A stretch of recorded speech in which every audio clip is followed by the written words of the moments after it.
Welcome to the fish tank.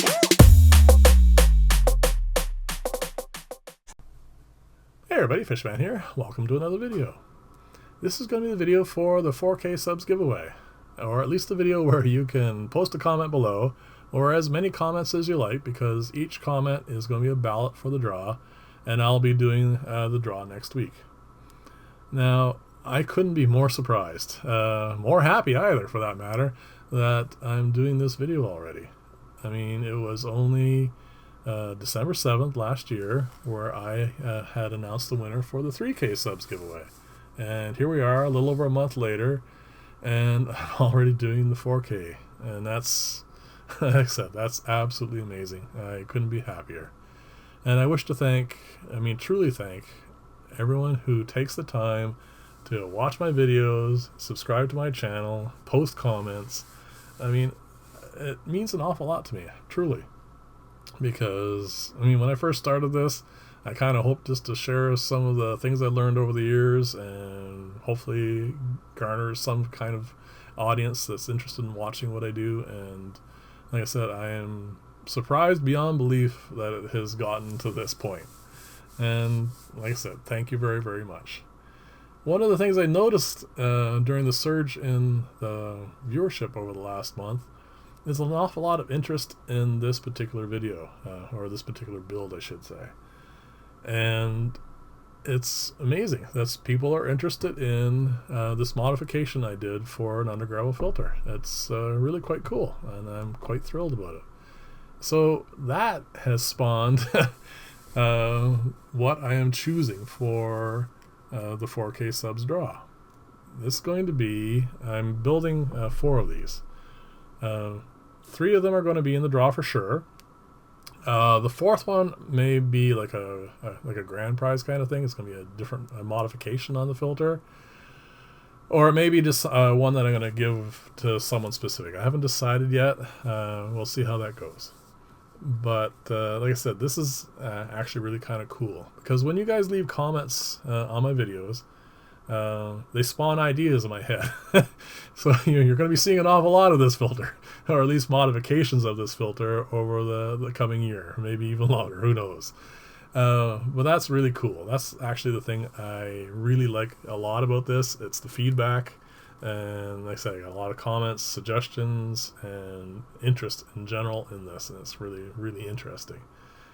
And that kind of brings me to a little hiccup I sometimes have with YouTube.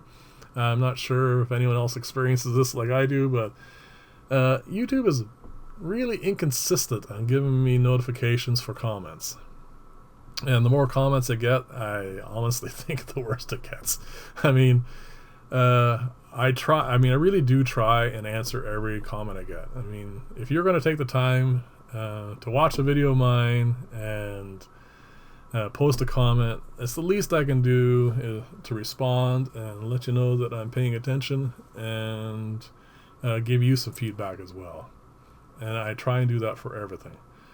So if you leave a comment on a video, like let's say especially an older one, and you don't hear back from me in a week or two, I definitely try and like I said, respond faster than that.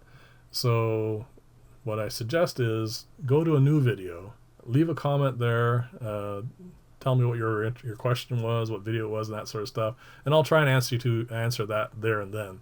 And that way, if I miss it, we'll get to it at least at some point. That is definitely enough rambling for one video. So let's get down to this. This is the undergravel filter, the original one I had made. This is now over 5 months running. I posted the video at the end of August last year. I have not touched it. I have not cleaned it, not done anything to it. You can see the algae growing on the lift stack. I haven't even run a brush through that or anything. I want to see how it progresses. I want to see how it accumulates dirt, and that's the original reason why I had made it out of acrylic. I could have made it out of a number of materials, but because acrylic is clear, I can see under this plate, and I can see how much dirt it's going to accumulate, and that gives me how much, like I say, if there's a lot of mulm in there, it's going to interfere with the flow, And underground filters are all about that regulation of flow. As long as the flow is going properly, these things require very little in the way of maintenance, and that's probably one of their biggest selling points. I mean, it's definitely the kind of filter for someone who doesn't like to get in and tinker with things all the time, for sure. At some point in time, I'm going to probably have to take this apart and see how it's standing up, see what kind of dirt's accumulating, see if there's any inhibiting of the flow and that sort of stuff. But I suspect that's going to be a little while off. But we'll see how it goes.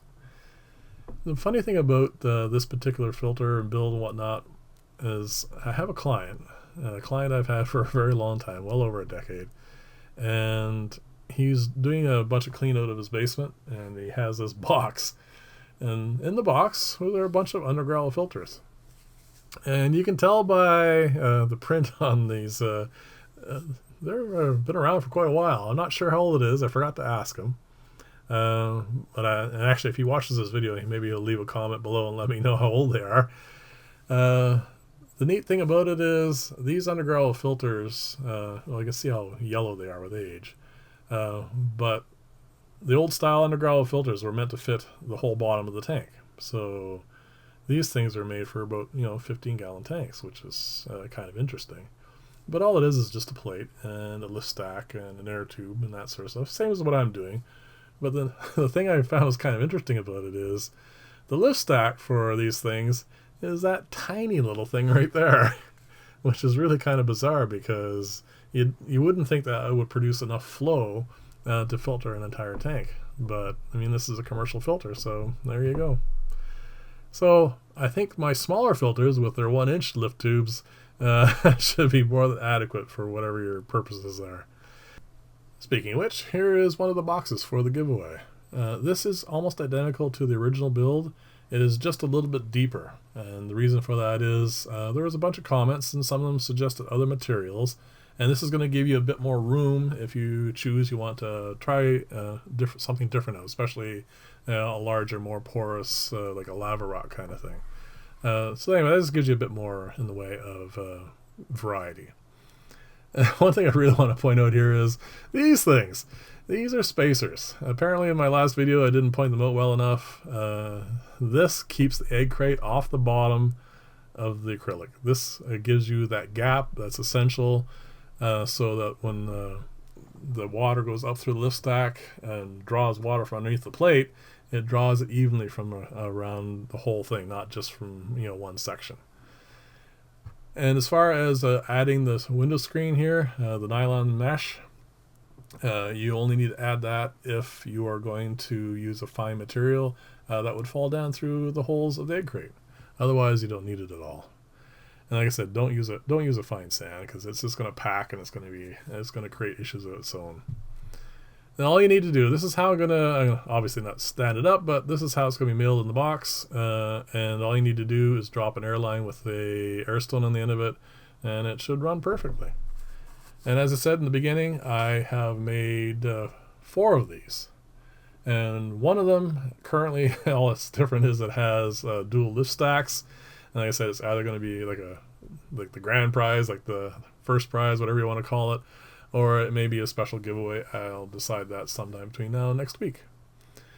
And please leave a comment below. Leave as many comments as you like, and the draw will be most likely it's going to be me rolling some dice again, because that seems to be the easiest way of doing it. And like I said, that's going to be next Wednesday. For those of you who have made viewer requests, my apologies for postponing those. Normally I do those on Wednesdays, but this Wednesday and next Wednesday we'll be taking up with this draw. I'll get back to those in the following week.